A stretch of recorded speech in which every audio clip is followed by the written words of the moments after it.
नमस्कार। खबरों की खबर में आप सभी का स्वागत है। आपके साथ मैं हूं खुशबू। उद्धव ठाकरे सरकार जब ये कहती है कि उनके अजीज सचिन वाजे ऑनेस्ट और केपेबल है, तो उनकी बात 50% सच है और 50% झूठ। वो इसलिए क्योंकि जहां तक उनकी ऑनेस्टी की बात है, तो उन्होंने कितनी ईमानदारी से लग्जरी गाड़ियों में घूम घूम कर महाराष्ट्र की सड़कों पर गश्त लगाई है, ये सबके सामने आ चुका है। दूसरी तरफ जहां तक बात केपेबल होने की है, तो उद्धव के लाडले वाजे सक्षम तो है ही, इसमें कोई शक नहीं है। वाजे ने 1990 में महाराष्ट्र पुलिस बल में सब इंस्पेक्टर के तौर पर ज्वाइन किया था। पहले तो उनकी खूब वाहवाही हुई और उन्हें महाराष्ट्र में एनकाउंटर स्पेशलिस्ट के रूप में जाना जाने लगा। फिर उन्होंने अपना असली रंग दिखाया और साल 2004 में एक हत्या के केस में सबूत नष्ट करने के आरोपों को लेकर उन्हें निलंबित कर दिया गया। 2007 में उन्होंने महाराष्ट्र पुलिस से इस्तीफा दे दिया और शिवसेना में शामिल हो गए। और इसे उनकी काबिलियत नहीं तो और क्या कहेंगे कि साल 2004 में पुलिस विभाग से सस्पेंड होने के बाद 6 जून 2020 को सचिन वाजे को फिर से पुलिस बल में बहाल कर दिया गया। उन्होंने वो कर दिखाया जो अच्छे अच्छे लोग नहीं कर पाए। ये सब इसलिए क्योंकि उनके ऊपर उद्धव ठाकरे का हाथ था। सचिन वाजे क्राइम ब्रांच की खुफिया इकाई CIU में सहायक पुलिस निरीक्षक के पद पर उन्होंने वापसी की। उसके बाद सचिन वाजे ने कुछ हाई प्रोफाइल मामलों को संभाला, जिसमें टेलीविजन रेटिंग पॉइंट्स यानी कि TRP में हेरा फेरी का मामला शामिल है, जिसमें ब्रॉडकास्ट ऑडियंस रिसर्च काउंसिल यानी कि BARC के पूर्व मुख्य कार्यकारी अधिकारी पार्थो दासगुप्ता सहित 15 लोगों को गिरफ्तार किया गया था। उसके अलावा रिपब्लिक टीवी से जुड़ा मामला, जिस पर TRP चोरी का आरोप लगा था। सचिन वाजे उस पुलिस टीम का भी हिस्सा थे जिसने अन्वय नाइक की आत्महत्या के मामले में नवंबर 2020 में न्यूज एंकर और पत्रकार अर्नब गोस्वामी को गिरफ्तार किया था। नाइक और उसकी मां कुमुद नाइक मई 2018 में मृत पाए गए थे। इसके अलावा 28 दिसंबर 2020 को सचिन वाजे ने famous sports car designer Dilip Chhabria को भी गिरफ्तार किया था। सचिन वाजे उस केस को भी देख रहे थे जो 2016 से कंगना रनौत और ऋतिक रोशन के बीच चला आ रहा है। और जहां तक बात मुकेश अंबानी के घर एंटीलिया के पास मिली विस्फोटक से भरी स्कॉर्पियो मामले की है, जिसको लेकर वाजे की गिरफ्तारी हुई है, तो राष्ट्रीय जांच एजेंसी NIA की जांच में अब तक जो कुछ भी सामने आया है, उससे पता चलता है कि पूरे मामले की साजिश पुलिस मुख्यालय और assistant police inspector API Sachin वाजे के ठाणे स्थित घर पर रची गई थी। पुलिस मुख्यालय में स्कॉर्पियो के मालिक मनसुख हिरेन का पहले से ही आना जाना था। NIA को यहां से एक वीडियो रिकॉर्डिंग भी मिली है, जिसमें वाजे और मनसुख एक ही कार में बैठकर जाते दिख रहे हैं। NIA के मुताबिक इस बात के पुख्ता सबूत मिले हैं कि अंबानी के घर के बाहर विस्फोटक से भरी स्कॉर्पियो रखने की साजिश सचिन वाजे ने ही रची थी। ये गाड़ी 25 फरवरी की रात मुकेश अंबानी के घर के बाहर पार्क की गई थी। इसमें जिलेटिन की 20 रॉड पाई गई थी। स्कॉर्पियो के पीछे जो इनोवा कार CCTV में कैद हुई थी, वो क्राइम इन्वेस्टिगेशन यूनिट CIU की ही थी और उसे CIU का पुलिसकर्मी ही चला रहा था। NIA की जांच में ये साफ हो गया है कि वाजे ही स्कॉर्पियो चलाकर ले गए और उसे पार्क करने के बाद निकलकर इनोवा में बैठकर फरार हुए।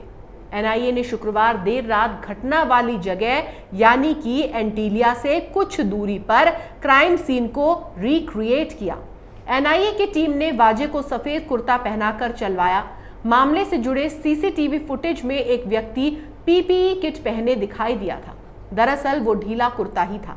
वाजे के सिर पर साफा भी बांधा गया। इलाके में CCTV कैमरा लगाकर सड़क पर मार्किंग की गई। एक डमी स्कॉर्पियो को भी मौके पर लाया गया। इस दौरान आसपास बैरिकेडिंग की गई ताकि मीडिया और आम लोगों को आने से रोका जा सके। इस दौरान CFSL की टीम भी मौजूद रही। NIA को संदेह है कि आसपास लगे CCTV कैमरों को धोखा देने के लिए वाजे ने PPE किट की तरह नजर आने वाला कुर्ता और पजामा पहना था। NIA ने कुर्ला के उस दुकान का पता लगाया है जहां से 2 कुर्ता पजामा खरीदे गए थे। इसे वाजे ने मुलुंड टोल नाका क्रॉस कर ठाणे में मिट्टी का तेल डालकर जला दिया था। NIA ने जब वाजे की ब्लैक मर्सिडीज पकड़ी थी तो उसमें 5 लाख रुपए, नोट गिनने की मशीन और बियर के कैन में मिट्टी का तेल मिला था। पिछले दिनों एनआईए ने मुंबई पुलिस हेडक्वार्टर में स्थित सीआईयू के दफ्तर में छापेमारी की थी और यहां से कई दस्तावेज जब्त किए थे। इस बीच जांच अगुवाई कर रहे आईजी अनिल शुक्ला ने शुक्रवार को मुंबई पुलिस के नए कमिश्नर हेमंत नगराले से मुलाकात की। इस दौरान उनके साथ joint police commissioner crime Milind Bharambe और डिप्टी पुलिस कमिश्नर एस चैतन्य भी मौजूद थे।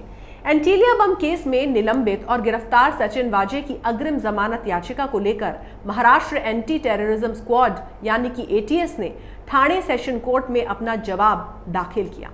इस दौरान एटीएस ने वाजे के मनसुख की हत्या में शामिल होने पर संदेह जताते हुए उसकी कस्टडी की मांग की है।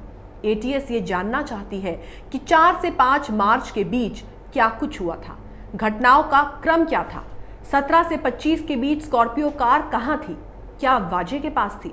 हालांकि अदालत ने इस पर कोई फैसला नहीं दिया है और अगली सुनवाई 30 मार्च तक के लिए टाल दी गई है। सचिन वाजे ने अपनी जमानत याचिका में कहा कि उन्हें फंसाने के लिए एफआईआर दर्ज की गई। मनसुख हिरेन जब लापता हुए और उनकी कथित रूप से हत्या कर दी गई, उस समय में दक्षिण मुंबई की डोंगरी में था। सचिन वाजे ने गिरफ्तारी से एक दिन पहले ठाणे सेशन कोर्ट में 12 मार्च को अग्रिम जमानत के लिए याचिका दायर की थी, जिसमें सचिन वाजे ने कहा कि महाराष्ट्र एटीएस द्वारा दर्ज की गई एफआईआर आधारहीन और उद्देश्यहीन है। एफआईआर में किसी व्यक्ति का नाम नहीं है। हालांकि तब अदालत ने उनकी याचिका पर फैसला नहीं दिया था और केस 19 मार्च के लिए टाल दिया गया था। एनआईए ने मुंबई पुलिस की अपराध खुफिया शाखा के कई अधिकारियों से भी पूछताछ की है, जहां पर वाजे तैनात थे और अब तक 2 मर्सिडीज सहित 5 वाहन जब्त किए गए हैं। एनआईए की अदालत ने शुक्रवार को वाजे के वकील के उस अनुरोध को अस्वीकार कर दिया जिसमें उन्होंने अपने क्लाइंट से एजेंसी की हिरासत में रहने के बावजूद अकेले में मुलाकात करने की अनुमति मांगी थी। वाजे 25 मार्च तक एनआईए की हिरासत में है। अब एनआईए उस पुलिस अधिकारी की खोज कर रही है जिसका नाम मनसुख हिरेन की पत्नी विमला ने लिया है। उन्होंने बताया था कि किसी तावड़े ने फोन करके उनके पति को बुलाया था। टेक्निकल और ह्यूमन इंटेलिजेंस की 20 टीमें जांच में लगी हुई हैं। कंदवाली पुलिस थाने के हर कर्मचारी के डिटेल्स एनआईए ने लिए हैं। इस मामले की लीड सचिन वाजे से आगे बढ़ ही नहीं रही है, क्योंकि तावड़े नाम का कोई पुलिस अधिकारी उस थाने में मिला ही नहीं। उधर सचिन वाजे को क्लीन चिट देने के बाद शिवसेना नेता संजय राउत ने राष्ट्रीय जांच एजेंसी पर संदेह जताया। उन्होंने कहा कि एनआईए केंद्र सरकार के इशारे पर काम कर रही है। शिवसेना नेता ने कहा कि जांच एजेंसियों को कुछ जिलेटिन की छड़ों की बजाय खतरनाक आतंकी गतिविधियों पर ध्यान केंद्रित करना चाहिए। यानी कि शिवसेना जानकर हर चीज से अनजान बने रहना चाहती है। लगातार इस पूरे मामले में आतंकी कनेक्शन सामने आ रहा है। अंबानी के घर के बाहर जिलेटिन जैसा दहशत का सामान मिलना आतंक का सबूत नहीं तो और क्या है।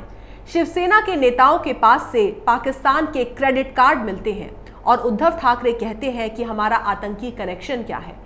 पुलिस कमिश्नर परमबीर सिंह को हटा भी दिया जाता है और फिर उद्धव सरकार उनकी तारीफ भी करती है। अब तो एनसीपी भी शिवसेना से किनारा करने लगी है। शरद पवार ये समझ चुके हैं कि अब शिवसेना से दूरी बनाने में ही पार्टी की और उनकी भलाई है।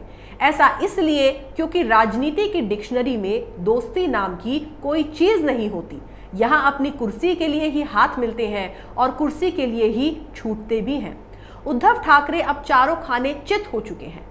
अपने जिन चहेतों को उन्होंने बचाने की कोशिश की वो बच नहीं पाए।